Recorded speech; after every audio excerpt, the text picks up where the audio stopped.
Back in May of 2010, my best friend Andy and I wanted to make a video game that we thought was going to change virtual reality gaming and the horror genre forever.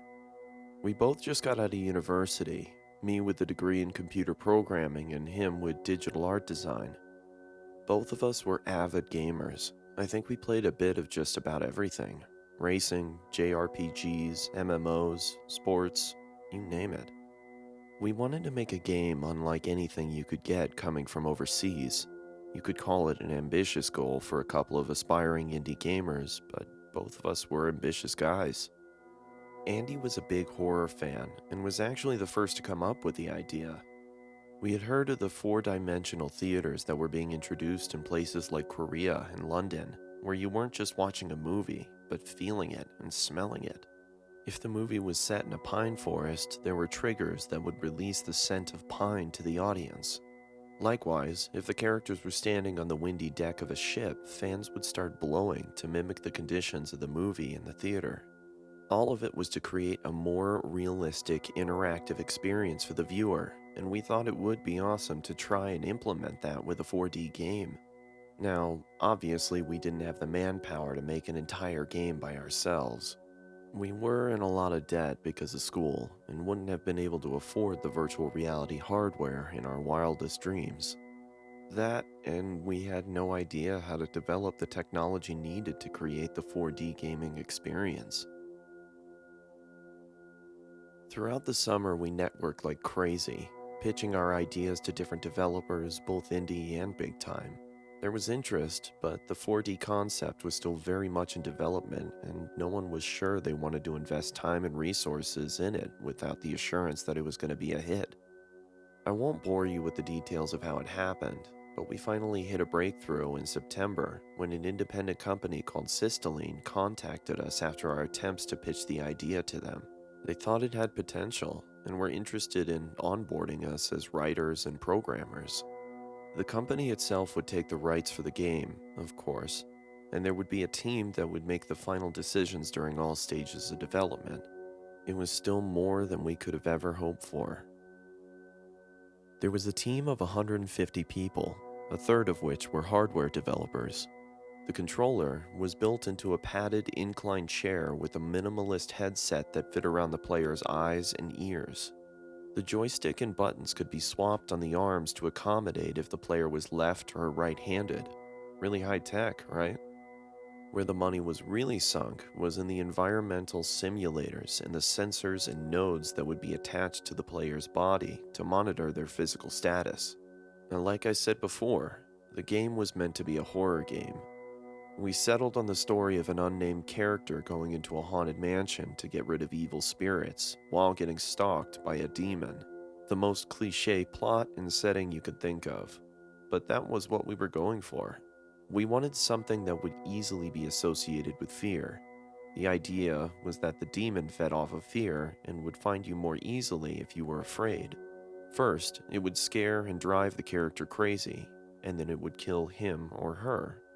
The monitors attached to the player analyzed the physical signs that the player was afraid, like rapid heartbeat, dilated pupils, harsh breathing, clammy or sweating skin, and used that information to determine how aggressively the demon would act. You could think of it as a social experiment. You could see how well a person would stay calm under pressure. Theoretically, a completely calm person could make it through the entire game without much danger, but the scares and the atmosphere wouldn't let you go through the first level without making you anxious. We wanted to keep it subtle. No jump scares. That was cheating the player out of the experience. If you think about it, people with real paranormal experiences never report a demon breaking through a glass window and going for your throat. They report brushes against the skin, whispering in your ears, a loud sound in the distance, even tingling or electrical sensations. Those were the kind of things we recreated. We programmed the system to deliver these audio and sensory clues when the player reached a certain level of anxiety. The more scared you were, the more scares you received. At the beginning of the game, you might hear a heavy breathing or footsteps behind you. You might even feel cold spots as you navigated the mansion, and as you progressed and became more tense, you might feel a grip on your arm, from a blood pressured-like cushion on the chair that tightened around the muscle. or a hiss directly in your ear, along with the feeling of breath. It was elaborate and it took forever to produce, but when they hooked you in, it was amazing. I had the privilege of being one to test it as it was being produced. They put me in the chair, turned off all the lights, and would play the game through the headset as well as project the images you were seeing onto a wall so that the team would see it too. The graphics were realistic. They got the rooms of the mansion down to the last detail. About a year and a half after the sensors were developed and implemented into the system, we started looking for beta testers. We started advertising in magazines and message boards for people to come in blind and play the game, giving any criticism or reporting any glitches they experienced. The majority of the feedback we received was positive, and after several revisions, we could safely say that we had a successful project. Of particular note were the reports from the beta testers, in which they claimed to get the feeling that someone was in the room with them, or that they were getting tingling or hot and cold sensations in parts of their bodies where the nodes weren't attached. The room where the chair and the interface were located were kept clear, aside from the player, as often as possible. The team was separated from the room by a one-way mirror. We would have been able to see if anyone was in the room apart from the player, and in 9 out of 10 cases, when this was reported, there was no one. The other 1 out of 10 was when the technician was coming in to check the interface. There were times when we would disable and re-enable certain audio and sensory simulations to further test which ones gave more stimuli than others. During one playthrough, the player might have the cold spots, and then during the next, those would be disabled. We never told the players which ones were activated and which were not. The strangest cases were when someone playing the game for the first time would report a cue when it was clearly disabled. In one particular case, a middle-aged woman reported her hair being tugged gently. I can tell you right now that that had not been programmed into the game at that point in time. It was an odd occurrence, but one that could have been easily chalked up to imagination. Actually, we assumed that most cases like these were due to the power of suggestion. We just cautioned the rest of the beta testers not to talk about what they went through so that the people coming in could get as an authentic experience as possible. As tends to happen in these situations, people started spreading rumors. Some of my favorite rumors were the ones that made the Systelien staff out to be cultists who were secretly sacrificing the beta testers to the demon portrayed in the game. I have no idea how that one held up as long as it did, since there were absolutely no reports of injuries on or off-site, and every single one of the testers came out of the building alive. The internet and gossip does strange things to people, I guess. However, it was rumors like these that were starting to give Systelien a bad reputation. We decided it was time to bring in the media to defeat some of the rumors. We hadn't wanted to have reporters before for the fear that other gaming companies would try to copy our methods, but now seemed like as good a time as any. We got several offers and wound up taking one from a popular gaming magazine. The reporting team came in and interviewed us about the games and the 4D techniques used. We used this opportunity to show them around the building and debunk the rumors about animal and human sacrifice. It was actually pretty funny. After the interview, the reporting team wanted to try out the game for themselves. They all had good things to say about it, and when the article was published, donations and other requests for interviews began to stream in. Andy and I said we should have let the media come in sooner for all the benefits we were getting. The more we searched Systelien's message boards, the more we started noticing threads crop up about people who claimed that they were experiencing the things in the game after they had left Systelien and gone home. They were going through the same supernatural phenomena in their everyday lives as they had in the game. In every claim, they said that they would feel as though someone was getting very, very close to them, looking over their shoulders and breathing down their necks. I guess that was one thing about the demon in the game that we had neglected to mention. It had no sense of personal space. The reports eventually involved both minor and violent poltergeist activity, and people would be going through this for days afterwards. The reports helped to spread the word even more, but it didn't help the persisting rumors that the testers were being possessed. Then came the day when a young man, only 17 years old, we'll call him John, claimed that he wanted to file a lawsuit against us as he had been scratched during his time playing the game. As I remember it, John had been doing fine up until he reached the basement of the mansion, and then he had screamed for us to let him out. The only evidence of the scratches were pictures taken after he had exited the building. The scratches shown on the pictures were deep and red, clearly not something that had been dealt by a human, maybe by a machine, but an inspection of the chair revealed no sharp parts sticking out. The lawsuit was eventually dropped since there was no way to prove that he hadn't scratched himself prior to coming in. It's not like we do a full body examination before sitting our testers down in the chair. It was at this point we decided to stop bringing in random beta testers and test the game ourselves for the last stages of development. I was one of the first to be strapped in. They had added so much stuff to the gameplay and so many more cues that I barely recognized it from the first time I had played. I remember going down the foyer staircase after exploring a series of darkened hallways lit by old Victorian-era lamps, feeling my palms sweat and the hairs on the back of my neck standing on end. The wind outside the mansion had been howling for the last half hour, and it sounded like someone was whistling a funeral march. I paused on the stairs to look at the windows, searching for any weird textures needing to be fixed, when I felt a tingle along my spine and my upper back, like someone was pressing his or her chest against my back. It wasn't just the game. I could feel the press in reality. I reached up and only felt the chair. The thing that really set me off, though, was the voice that spoke my name in my ear. It was whispered and very clear, no mistaking it for the wind. I spun the camera around, though I knew there would be nothing to see. The demon had always been invisible. Now I knew why some of our testers had joked about feeling violated while playing. I just assumed Andy had played a joke on me, but he swore up and down that he didn't put any coding in the game for the demon to say the player's name. That would have been my department, not his. He just designed skins. Still, I remained convinced that someone was just having fun with me. There wasn't even a place to input your name. Somebody must have pre-recorded it. I played through the rest of the area and then headed home to file my report. It was another late night. I had been pulling the late shift for a couple weeks as our deadline was drawing closer. We had been having decent weather up until 2 a.m., when the wind picked up and the rain was coming down in buckets. Andy and I had come from the Midwest and were used to bipolar weather.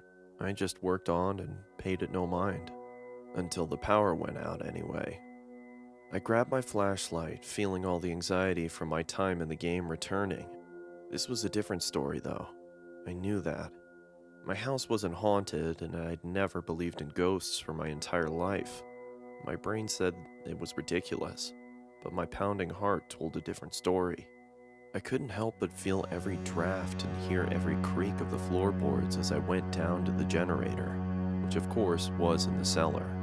The wooden steps led me down into the darkness, and I have to admit, by the time I reached the concrete, I was considering just going back upstairs and burrowing myself into my bed. I forced myself to cross the floor to the generator and turn it on. Immediately, the backup lights flickered on, casting a red hue over the dusty shelves and rusty tools on the workbench. So now, I got to be in hell too. The way back wasn't nearly as bad as the way down, and I reminded myself that everything I had experienced in the game had just been that, in the game. There was nothing to worry about. The demon, the Systelien Specter, or whatever, was an enemy made out of ones and zeros. Couldn't do anything to me. I was halfway up the stairs, about at the same point I had been in the game when I heard my name actually, when I distinctively felt someone tightly grab my wrists, as in squeezing like my wrists were being juiced tight. I screamed and dropped the flashlight, which went off on impact. There was no one there, but I still slapped it where I imagined the hand had come from and clambered up the stairs. I didn't stop until I was out the front door and in my driveway, getting drenched and not caring. I whipped out my cell phone and punched in Andy's number. He said he knew how I felt. During his test playthrough, he had accidentally backed his character into a fire since he had been so busy keeping an eye on the rest of the room. We had all laughed at the mistake, but he hadn't mentioned the fact that after we had taken him out of the game, he had felt a burning in his lower calf. Later, when he looked at his leg after getting home, he he discovered that he had a first-degree burn right where his character had touched the fire. I drove to his house and looked at the leg myself.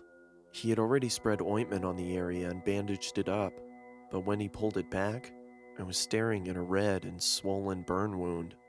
Out of morbid curiosity, I called the other members of our team who had tested the game that day. It was the same story all around. In the game, Jill had stood in front of a window that had shattered and then cut her hands while picking up the jagged pieces of a ceramic vase that had suddenly fallen to the floor. Matthew's character had been crushed by a falling bookshelf, and then when he was getting into his car, his door closed when he wasn't ready, and 3 fingers had been broken. I looked at my wrists again, where dark, purplish bruises were forming. These couldn't be coincidences anymore. I don't know what was going on, but it wasn't just a game anymore. The next day was a holiday, so everyone at Systelien was off. I invited anyone willing to go back to the game room to try and play through the game one more time. Andy and I had gone through the possibilities. The point of the entire game had been for the characters to go into the mansion to exorcise the demon. They could do it by collecting special candles and then lighting them in a circle in the attic of the mansion. After some other steps were done, the demons would be forced out of the house and everything would go back to normal. It had been a crazy night, and at any other time I thought we would have been crazy for discussing these things. We thought that maybe by completing the game and, by extension, the ritual, we could stop whatever the hell was going on. After all, no one, to this day, has ever finished the game from beginning to end. The game was as complete as it was ever going to be. Andy volunteered to play, for which I'm grateful. Maybe it was cowardly, but I didn't want to be the one to go in. The room was frigidly cold as we attached the nodes, and we threw a blanket over Andy to make sure he didn't freeze. The rest of us, 5 in total, not including Matthew, who had gone to the hospital to treat his hand, gathered behind the one-way glass mirror to watch. It was eerie watching his progress through the game. I knew all of those corridors so well, having labored over their game files for months, yet now everything looked new, now that I was sure that I knew what the game was capable of. I watched Andy's heart rate rise and fall on my monitor. His skin temperature analyzers went haywire as he rounded every corner. As was supposed to happen, he felt the demon close in when his fear spiked. But this time around, its interactions were low-key, almost subdued. I fought against my suspicion that it was just biding its time. The demon was made out of 1s and 0s. Numbers can't hurt anyone. I thought this even as I rubbed my bruised wrists. It took 4 hours for Andy to make it all the way through. He didn't even take a bathroom break. He just wanted to get this done as much as we did. He crept through the halls, doing his best to keep calm despite the advances of the demon. He collected the 6 candles needed for the ritual and made his way up to the attic. Then things started happening that were definitely not in the programming. The paintings and potted plants in the game began shaking and flying off the walls, clearly aimed for his character. In the safety of the monitoring room, 2 filing cabinets overturned before sliding across the floor and knocking down the 2 staff members. Wires attached to the wall disconnected and sprayed sparks around the room. Grabbing a fire extinguisher, I prepared to extinguish any flames that cropped up. Andy had placed the candles on the floor of the attic and was using an old lighter to light them. He was able to get the 4th candle lit before he suddenly bucked in his chair, screaming for us to stop the game. When we rushed in, I saw his hands flailing, as though he was trying to tear off the nodes and sensors glued to his body. Maybe that was part of it, but when I got a closer look, I realized he was fighting with something invisible that was holding him down on the chair.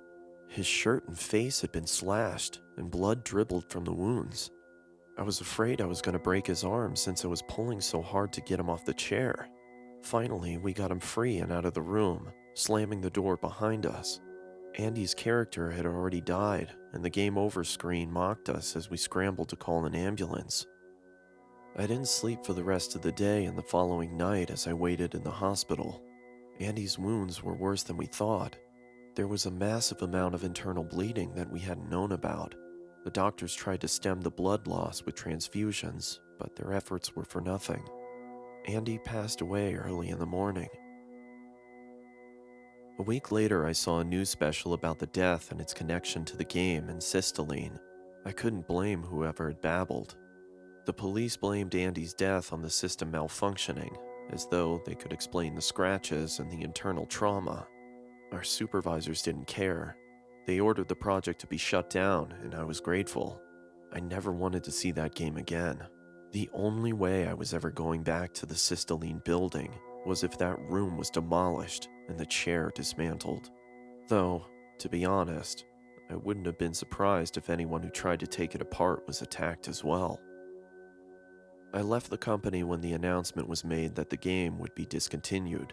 People on the forums expressed everything from disappointment to relief. The game was over. For weeks, I couldn't stop glancing over my shoulder. I moved away from the town and the memories I had of Andy.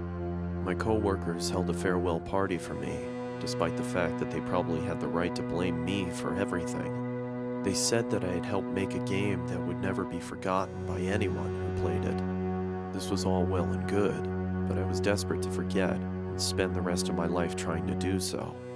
I was always keeping two eyes on the shadows and jumping at every little creak. There was this little fear that I would hear my name whispered in my ear again, which would mean that whatever I had created had followed me, and I never wanted to think about that possibility. The only thing I could do was try to sleep and ignore the times when I felt an invisible, clammy hand stroke my face.